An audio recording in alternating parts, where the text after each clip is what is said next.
Olá, concurseiro, tudo bem? Meu nome é Valdemir Batista, sou professor de História e hoje nós escolhemos para vocês algumas questões que a banca IDECAM cobra frequentemente dos concursos que ela vem fazendo em todo o Brasil. Nós iremos trabalhar com vocês algumas questões para o concurso da Prefeitura Municipal de João Pessoa e também para o governo do Estado da Paraíba, Secretaria da Educação. Olha só, a banca, ela tem alguns pontos que ela trabalha em todos os concursos e vocês têm que ter muito cuidado, principalmente na parte inicial de introdução aos estudos históricos.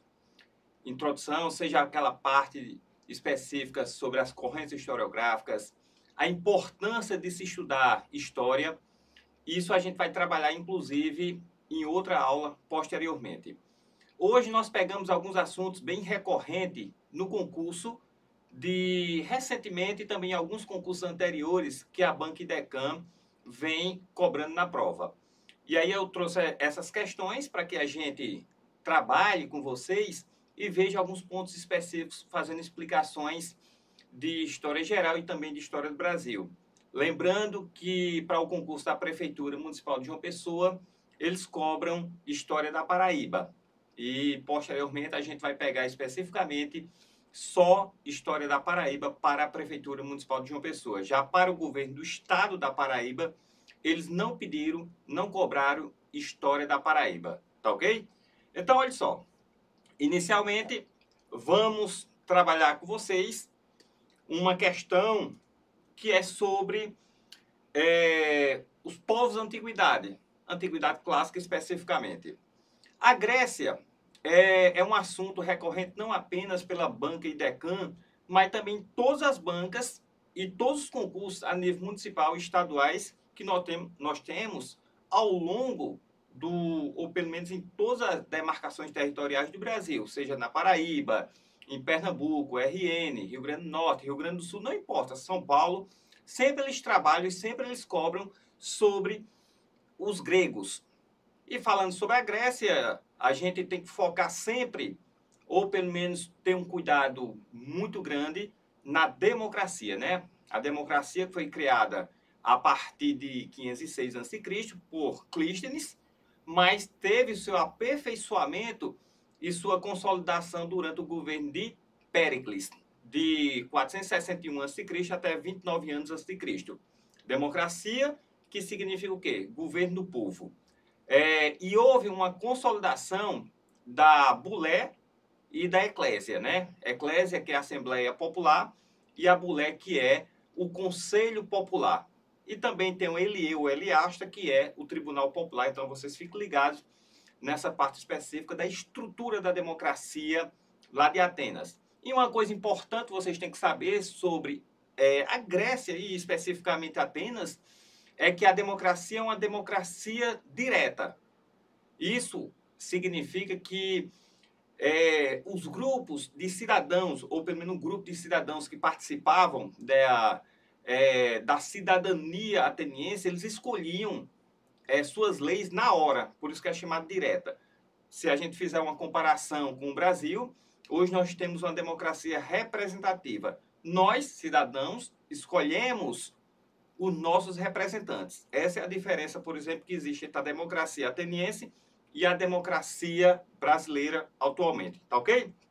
Olha só, essa questão foi feita pela Secretaria da Educação do RN, da banca da IDECAM, e ela traz a seguinte afirmativa, diz assim, ó: grandes difusores da cultura grega lideraram várias cidades-estados gregas, além de outras regiões pela Europa e Ásia Menor. No império que se formou daí, mesclavam-se elementos da cultura oriental e da civilização grega. Por fim, com a morte de um dos seus mais carismáticos líderes, foram se enfraquecendo até serem dominados. Esse trecho refere especificamente a quem? Olha só, a história da Grécia, ela tem alguns períodos, muito importante vocês saberem, principalmente os três últimos períodos sobre a história da Grécia, que é o seguinte: primeiro tem um período pré-homérico, que a gente fala só de Creta, né? Ou pelo menos especificamente a gente dá um destaque para Creta, a civilização creto-micênica. Depois vem o período homérico, Sabe-se desse período por causa de duas obras de Homero, que é a Ilíada e a Odisseia. Ilíada sobre a Guerra de Troia e a Odisseia, que fala do retorno de Ulisses a Ítaca, a sua terra onde ele era o rei e sua esposa estava lhe esperando, que é Penélope. Esses dois períodos aqui, que eu citei a vocês, o pré-homérico e o homérico, dificilmente caem em concursos. Mas se cair, é sobre a obra de Homero, tá ok? Ou as obras de Homero. Já o período arcaico, esse é importante, cai muito em concursos. Por quê? Porque a formação das cidades-estados gregas, especificamente Atenas e Esparta, são as chamadas polis, cidades-estados. São cidades independentes uma das outras. Então, o que era administrado, o que tinha de estrutura política, econômica e social em uma cidade não tinha nada a ver com a outra. E dentro dessas cidades que se formaram no período arcaico, podemos destacar para você Esparta, que é uma sociedade extremamente militarista, e Atenas, que é uma cidade onde tem sua vocação para a intelectualidade, a busca pelo conhecimento intelectual, pela filosofia. E posterior a esse período, a gente vê o apogeu das cidades-estados gregas, que é o período clássico. E esse período clássico é bem enraizado em Atenas especificamente. Por quê? Porque Atenas, ela consolidou a democracia e durante o governo de Péricles, ele instituiu um grande desenvolvimento para Atenas. Por exemplo, a construção do Paternon, né? Que é uma simbologia muito grande lá de Atenas. Depois, ou pelo menos durante esse período, do período clássico, já no final, começaram a surgir algumas guerras. E duas guerras a Grécia participou, e essas guerras terminou levando a corroer as cidades gregas. Quais são as guerras? Guerras médicas, que é a luta entre persas e gregos. Eles lutavam, mas todas as cidades gregas se juntaram e ganharam, perderam algumas batalhas, mas ganharam batalhas emblemáticas, como, por exemplo, a Batalha de Maratona, né? A Grécia ganhou essa batalha, perdeu, de certa forma, a Batalha das Termópilas, que inclusive tem até aquele filme 300 que retrata essa parte, e vem a ganhar com um general chamado Temístocles. Ele ganha a Batalha de Salamina, né, do rei Dario. E Dario, começa com Dario e termina com Xerxes. No final das contas, a cidade que saiu mais fortalecida após as guerras médicas, foi Atenas. Aí Atenas começou a cobrar impostos das cidades, né, que estavam aliadas a ela, para montar um exército. Eis que Péricles pegou esse dinheiro, no lugar de fazer investimento no exército, ele começou a embelezar a cidade de Atenas, levando a uma desavença muito forte com Esparta. Eis que começa uma segunda guerra chamada Guerra do Peloponeso, que é a guerra entre Esparta e Atenas. Claro que não são somente essas duas cidades que lutaram, cada um com seus aliados.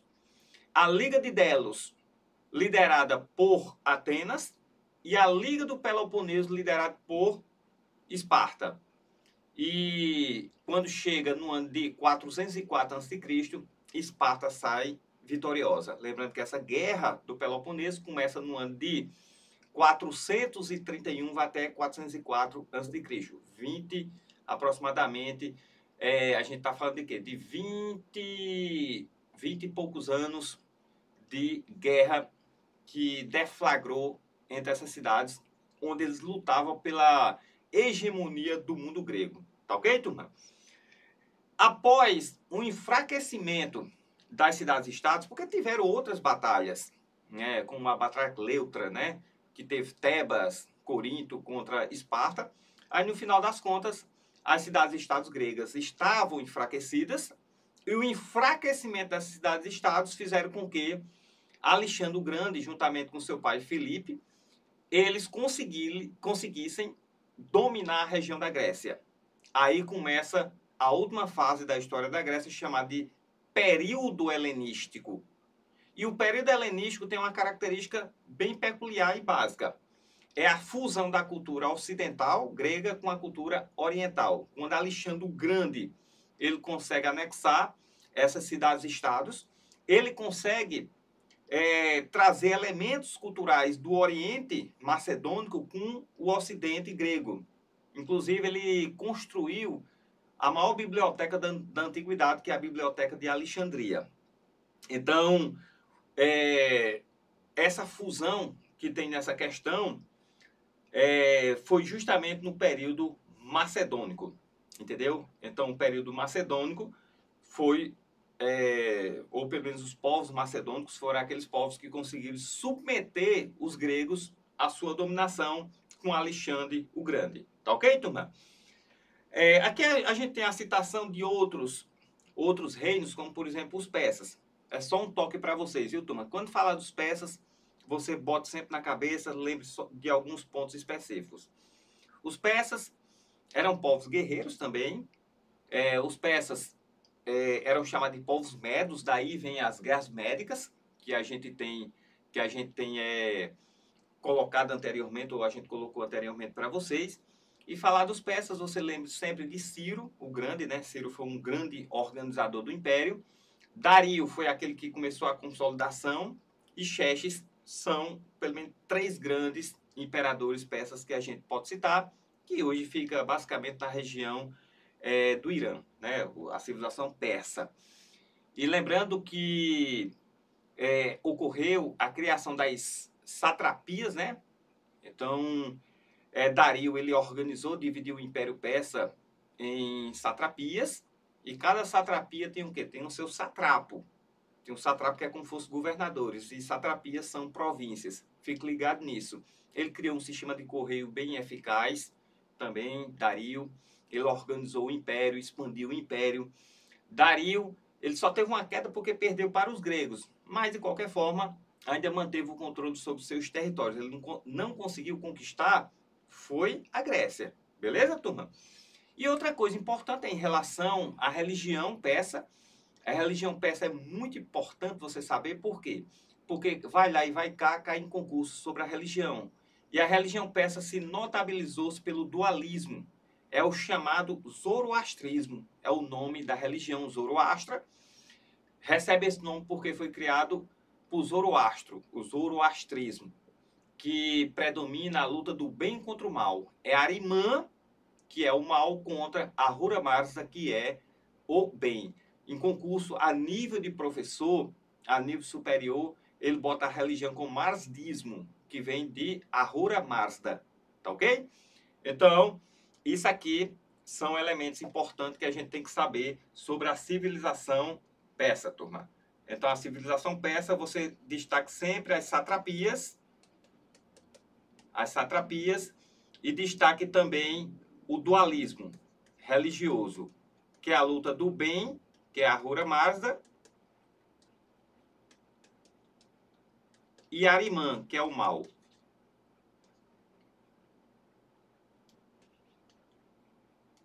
Só apagar aqui. Pronto, apagou. Vamos lá.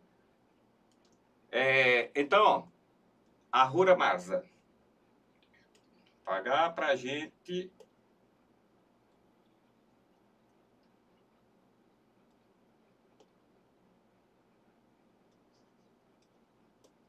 Arimã, pronto, esse é o dualismo. Lembrando que a resposta dessa questão, a resposta é sobre os macedônicos, tá ok?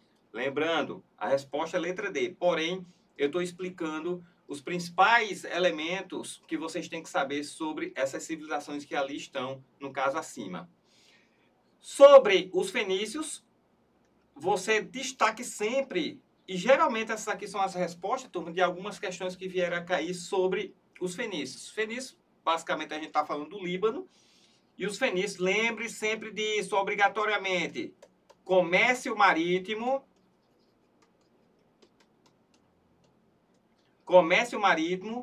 E eles criaram o alfabeto fonético. Então, é apenas um macete para vocês responderem uma questão se vier a cair sobre os fenícios.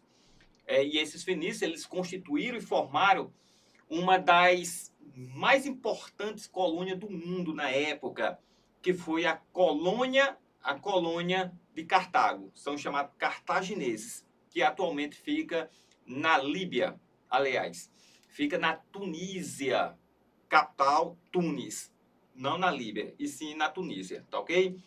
E os babilônios, eles estão falando de quem? Da Mesopotâmia. Então, quando a gente fala de Mesopotâmia, o Egito, você tem que lembrar sempre de quê? A agricultura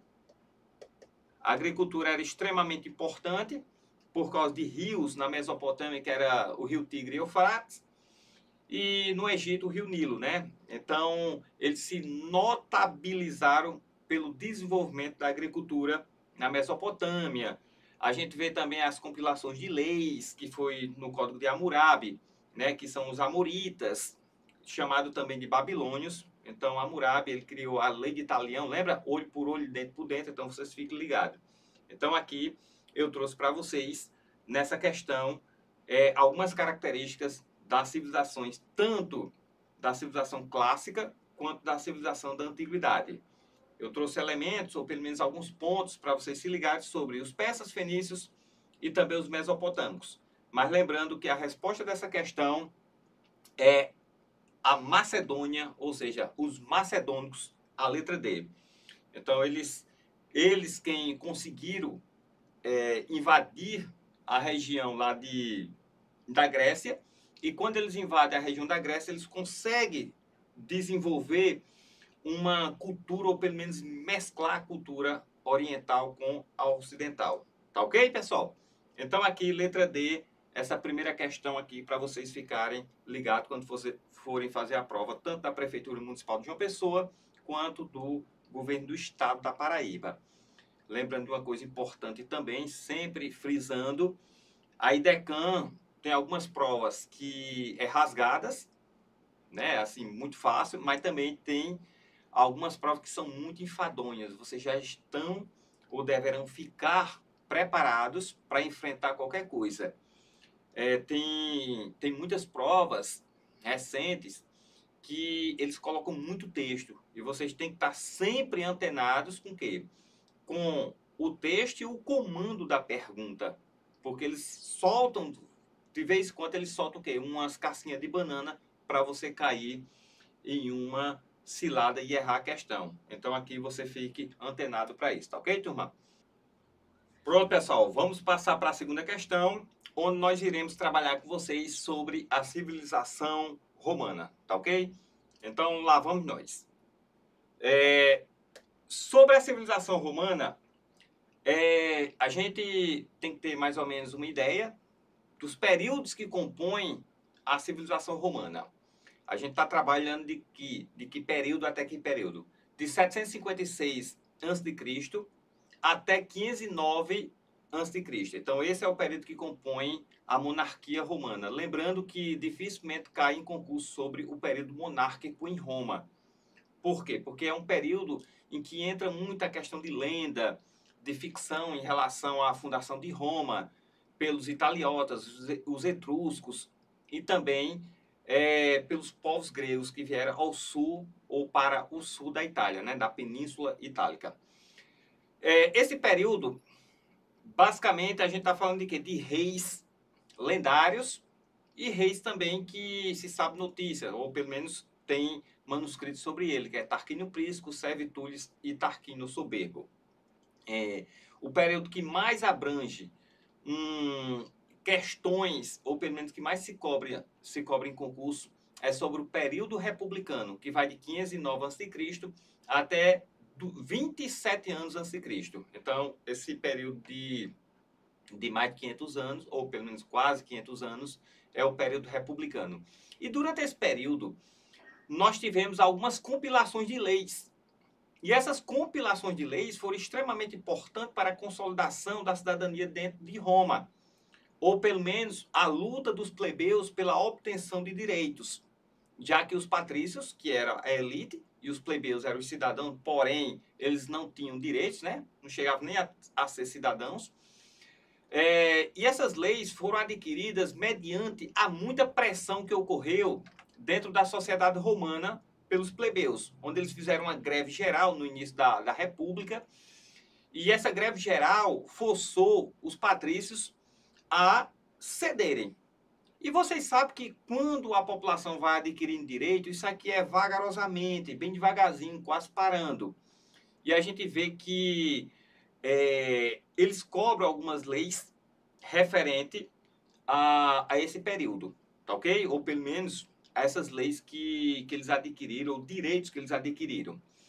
A primeira é a criação do Tribuno da Plebe, no ano de 494 a.C. E esse Tribuno da Plebe é que os plebeus agora tinham um representante de um poder, e o Tribuno da Plebe tinha poder de veto, tinha o poder de vetar leis. O outro é no ano de 451, 450 aproximadamente, antes de Cristo, que é a Lei das 12 Tábuas. A Lei das 12 Tábuas, em geral, sintetiza o quê? A ideia de isonomia, igualdade jurídica para todos. Igualdade jurídica para quem? Para plebeus e patrícios. Eu não vou entrar aqui no mérito se acontecia na prática, mas é o que acontecia em relação à criação dessa lei das 12 tábuas. Depois da lei das 12 tábuas veio a lei da Canuleia, 445 a.C. A lei da Canuleia teve a permissão do casamento interclasse, plebeu e patrício. Vem a lei da Licínia Sextia ou Sextia Licínia, que é no ano de 367 a.C., que é o fim da escravidão por dívida, e também tem outros elementos. Aí, posteriormente, vem a lei da Ogúnia, que é a permissão no ano de 300 a.C., a permissão de um plebeu ser um suma pontífice, ou seja, participar da religião politeísta lá de Roma. E também, no ano de 287 a.C., nós vemos outra lei chamada Lei da Hortência, que torna o plebiscito poder de lei. Plebiscito é aquela consulta popular. E a consulta popular tinha poder de lei dentro de Roma a partir de então. Tá ok? Então, a gente percebe aqui que a banca que fez aqui em Minas Gerais esse concurso, ele coloca assim, a tábua primeira do chamamento a juízo. Isso aqui são 12 tábuas, então ele está falando de quê? Da primeira tábua. Se alguém é chamado a juízo, compareça. 2. Se não comparece, aquele que o citou, tome testemunha e o prenda. 3. Se procurar enganar ou fugir, o que citou pode lançar mãos sobre, segurar o citado. 4. Se uma doença ou velhice o impede de andar, o que o citou lhe forneça um cavalo. 5. Se não aceitá-lo, que forneça um carro, sem a obrigação de dá-lo coberto.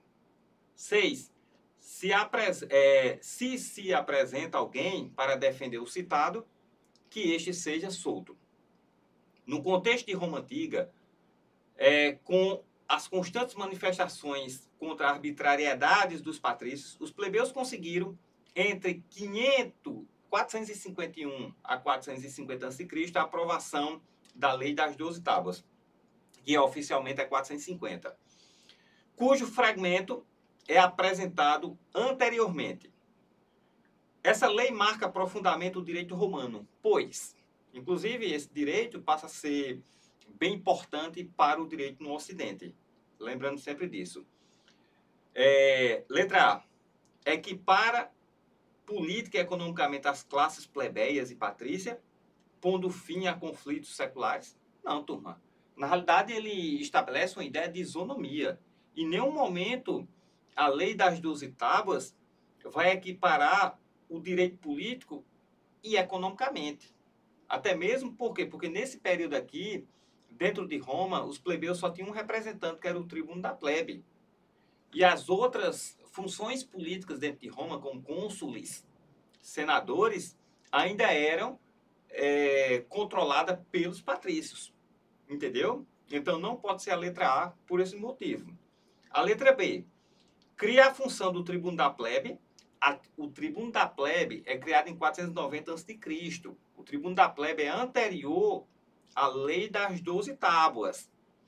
Cargo que incentivou o surgimento de representantes diretos dos plebeus. Não. O que está errado aqui, por quê? Porque o tribuno da plebe ele é criado anterior à lei das 12 tábuas, tornando a letra B inválida. A letra C. possibilita finalmente a reforma agrária através da ação efetiva dos irmãos Tibério e Caio Graco, que é o tribuno da plebe. Não, pessoal. Por quê? Porque Tibério e Caio Graco, quando eles tentam fazer a reforma agrária em Roma, vai ser no período de 133 a.C., ó, 133 a.C. Aqui nós estamos falando do ano de 450 a.C. Em nenhum momento existe relação da reforma agrária que foi pretendida por Tibério e depois por Caio Graco. Então não tem nada a ver com o tribuno da plebe. Isso aqui é a ideia de isonomia, de igualdade jurídica entre patrícios e plebeus, tá ok? A letra D, que é a letra correta, então aqui nós vemos a letra D, a correta, é o seguinte: efetiva de forma mais concreta as reivindicações dos plebeus e traz gradativamente a substituição do direito consuetudinário. Lembre-se dessa palavra consuetudinária. Essa palavra apareceu primeiro lá na Grécia Antiga, com um legislador chamado de Drácon, que são o quê? As leis draconianas, quando ele tornou as leis gregas, no caso atenienses, as leis consuetudinárias significa leis orais, viu? Isso aqui é leis orais, em leis escritas.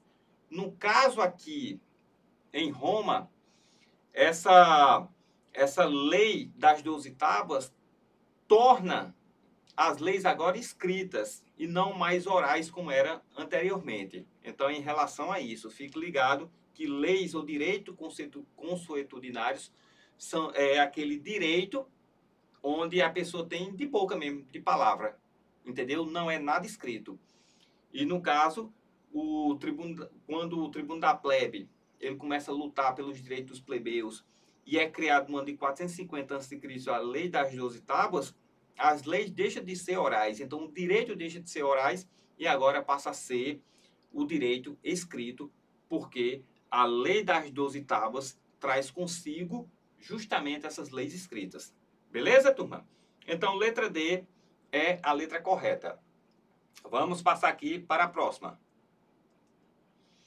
Olha só, turma.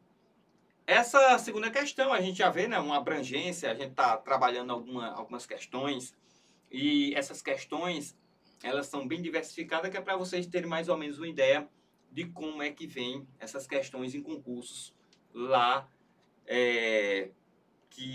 lá na banca IDECAN, é o que eles cobram. Diz assim, ó: durante o século XV e XVII, a Europa passou por uma série de transformações políticas, intelectuais, religiosas e geográficas. Primeiro, vou citar para vocês uma questão bem importante. Só recapitulando aqui, faltou dizer a vocês que Roma também é dividido no Império, que é 27 anos antes de Cristo até 476 antes de Cristo, tá ok, turma? E eu tinha dito a vocês, 456 é 453 antes de Cristo, 753 antes de Cristo até 509 antes de Cristo, que começa o período chamado de período monárquico, tá ok? Só recapitulando um pouco para vocês de Roma, que faltou eu colocar na questão anterior. A história de Roma é dividida em 3 períodos: 753 a 509 a.C., período monárquico. 509 a 27 anos a.C., república. 27 anos a.C. até 476 depois de Cristo, Império Romano, tá ok? Vamos voltar aqui para a questão. Então, durante os séculos XV e XVII, a Europa passou por uma série de transformações políticas, intelectuais, religiosas e geográficas. É neste cenário que nasce o mercantilismo.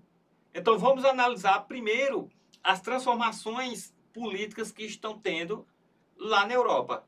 Primeiro que é o renascimento comercial urbano, e esse renascimento comercial urbano tanto vai transformar a Europa economicamente, porque ressurgem as cidades e as feiras, e os núcleos de povoamento começam a se aglomerar novamente. Então, existe uma transformação, e nesse período vai acontecer a formação dos estados nacionais modernos.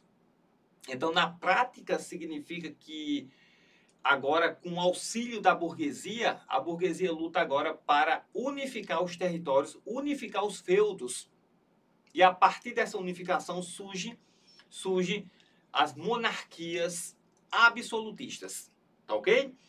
E quando a gente fala de intelectual, é por quê? Porque a gente está falando do renascimento cultural, e o renascimento cultural trouxe agora uma intelectualidade maior para a Europa, e isso vai transformar o pensamento, é tanto que o renascimento cultural, ele vai transformar não apenas a intelectualidade, mas também vai começar a trazer elementos que não existiam e nem era aceito anteriormente por causa da Igreja Católica, que é a ideia do humanismo, a supervalorização do homem como ser perfeito, e você coloca agora Deus em segundo plano. Mas lembrando, não é que Deus deixa de ser importante, não é isso não.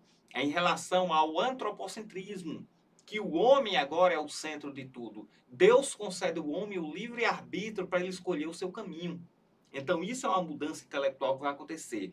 E quando a gente fala de mudança religiosa, porque a partir de 1517, Martinho Lutero ele vai fazer uma reforma protestante e vai romper com a Igreja Católica. E esse rompimento faz surgir novas denominações religiosas, que é o protestantismo, e várias igrejas começam a surgir. Seja na Alemanha com o luteranismo, na Inglaterra com o anglicanismo, Henrique VIII, ou na Suíça e na França com Ulrich Zwingli e também João Calvino. Né? Então, essas transformações que a Europa vem passando vai chegar também em outros lugares fora da Europa. E aí foi instituído uma prática chamada de mercantilismo. O que é o mercantilismo? Política econômica adotada pelos Estados nacionais no intuito de desenvolver sua economia. E quais são as características do mercantilismo? Primeiro, balança comercial favorável. Então significa que eu vendo mais do que eu compro. Isso aqui é superávit primário, é quando eu vendo muito e compro pouco. É quando as exportações superam as importações.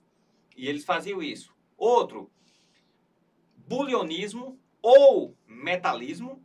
Ser rico era o Estado Nacional concentrar metais preciosos, principalmente ouro e prata. Outro, monopólio, controlar uma região. A gente vai ver também o protecionismo. Se eu tenho um produto na minha região ou eu domino uma colônia, eu impeço que alguém comercialize com aquela colônia. Isso é o chamado pacto colonial. Então, são características da política mercantilista, que só vai ser rompida posteriormente. Então, lembrando, turma, política mercantilista, você mire sempre que na ideia de quê? De proteção, de protecionismo, tá ok? É neste cenário que nasce o mercantilismo, que é o conjunto de ideias e práticas econômicas que perdurou durante 3 séculos em toda a Europa. Para os mercantilistas, o ouro e a prata eram os mais perfeitos instrumentos de aquisição de riqueza, ou da riqueza. Ou, em outras palavras, o ouro e a prata são, para a nação, as formas eminentes da riqueza. Para acumular o máximo de ouro e prata, a Espanha, por exemplo, toma uma série de medidas controladoras para impedir que o metal precioso saia do país. A concepção mercantilista se alarga. Para aumentar o volume das exportações de objetos de luta, limita-se o seu consumo no mercado interno. Todavia, serem as importações de ouro e prata superiores às exportações. Todo um sistema de regulamentação é elaborado. O Estado regulamenta a produção, fiscaliza as exportações e controla as vendas no exterior. A fiscalização das exportações também objetiva a saída de produtos e matéria-prima, ou de matéria-prima, que possam ser úteis à defesa do país ou à condução da guerra. O trecho em questão destaca algumas das principais ideias da política mercantilista, a saber qual? Lembrando, turma, aqui é de interpretação. A gente sabe o que é o mercantilismo, a prática protecionista, Então, o que falar de liberalismo, a gente já pode cortar. Letra A. Acumulação primitiva do capital, liberalismo e industrialismo. Primeiro que eu não posso falar, durante esse período mercantilista, na industrialização. O processo de industrialização só vai começar a partir de 1750, século XVIII. Liberalismo de forma alguma, turma. O mercantilismo é o contrário, ele se choca com o liberalismo. O liberalismo é a não intervenção do Estado na economia. E o mercantilismo é a intervenção do Estado na economia. Dar-se-á a partir daí o quê? Que o liberalismo não pode ser tido como o quê? Como uma prática mercantilista, ao contrário. A letra B. Protecionismo alfandegário, correto. Livre concorrência, errado. Esse protecionismo alfandegário está correto. Porém, o segundo item de livre concorrência, não. Não existiu a livre concorrência. O eurocentrismo a gente pode botar, mas não é uma característica mercantilista. Letra C. Dirigismo econômico, você dirigir, conduzir. Nacionalismo exacerbado e livre-cambismo. Livre-cambismo também está errado. E nacionalismo exacerbado, a gente vai utilizar muito esse palavreado a partir do século XX, com o surgimento do nazifascismo, né, que é o chamado ufanismo, que é aquele nacionalismo exagerado. Então a gente não utiliza essa terminologia dentro da história nesse período aqui, entre o século XV ao século XVII. E letra D, que é o correto, a letra D, diz o seguinte: intervencionismo estatal, claro, o Estado intervém na economia. Bulionismo é quando você controla o metal. Bulionismo é a mesma coisa que metalismo. É porque bulionismo era o termo utilizado lá na Espanha. E balança comercial favorável é o superávit primário. É quando você vende muito e compra pouco. Então é uma questão grande, porém ela se torna fácil justamente por quê? Justamente porque ela tem elementos que caracterizam totalmente o sistema mercantilista. Tá ok? Beleza, pessoal? Vamos passar para a próxima para a gente encerrar aqui com essas questões. O trecho da carta de Américo Vespúcio. Esta terra é muito amena, cheia de inúmeras árvores verdes e muito grandes. E nunca perdem folha. E todas têm odores suavíssimos e aromáticos e produzem inúmeras frutas. E muitas delas boas ao gosto e saudáveis ao corpo. E os campos produzem muitas ervas. No caso, coloca erva, né? Flores, raízes muito suaves e boas. Que umas vezes me maravilha do odor suave das ervas e das flores e do sabor dessas frutas e raízes. Tanto que em mim pensava estar perto do paraíso terrestre. Isso aqui, falando de Américo, né? Américo Vespúcio, quando ele chega aqui na América, né? Ele vai fazer um relato do que ele viu de imediato aqui sobre a América, né? É o paraíso. Tanto que tem até um filme, né? Não sobre Américo Vespúcio, mas um filme que retrata a vinda dos europeus para cá, especificamente a chegada de Cristóvão Colombo aqui na América. Ele sai de lá de Sevilha, na Espanha, em 3 de agosto de 1492, chegando em 12 de outubro de 1492 aqui na América, em El Salvador, Santo Domingo. Tanto que o nome do filme é 1492, A Conquista do Paraíso. Então ele está mostrando um paraíso terrestre, mostrando como eram as terras tão distantes que ele tinha chegado, né? No contexto das grandes navegações e do descobrimento de terras no continente americano, Américo Vespúcio, cosmógrafo e comerciante italiano, ele implementou o trabalho compulsório na América. Ou seja, quando ele chegou aqui, ele começou logo o trabalho compulsório. Fique ligado, turma. Não. Assim que os europeus chegaram aqui, o trabalho não era compulsório. Ao longo dos anos é que passou ao processo de escravização dos indígenas. Mas, a priori, a relação era mais uma relação de escambo, de troca e de conhecimento e de estranhamento entre o europeu e os indígenas. Então, a letra A está errada e ainda diz assim, o chamado comércio triangular. O comércio triangular, isso aqui foi nos Estados Unidos, quando já existia uma colonização da América.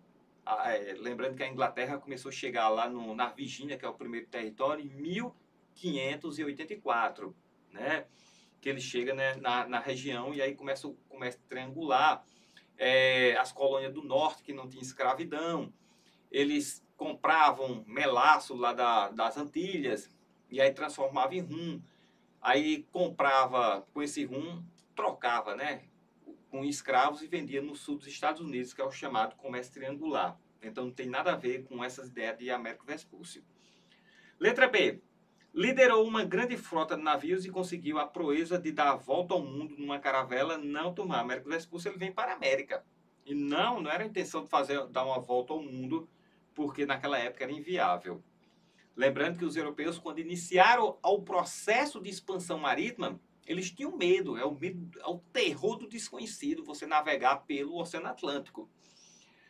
E a letra C diz assim, ó, conseguiu realizar a façanha de circular o continente africano numa aventura denominada de Periplo Africano.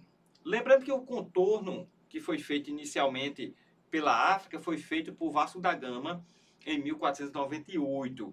Então, pessoal, e outra coisa, aqui a gente percebe pela interpretação textual que essa questão ela não diz respeito ao trecho, ao texto que está apresentando aqui. Então, você não pode desvincular o texto com a resposta. Você tem que fazer sempre o quê?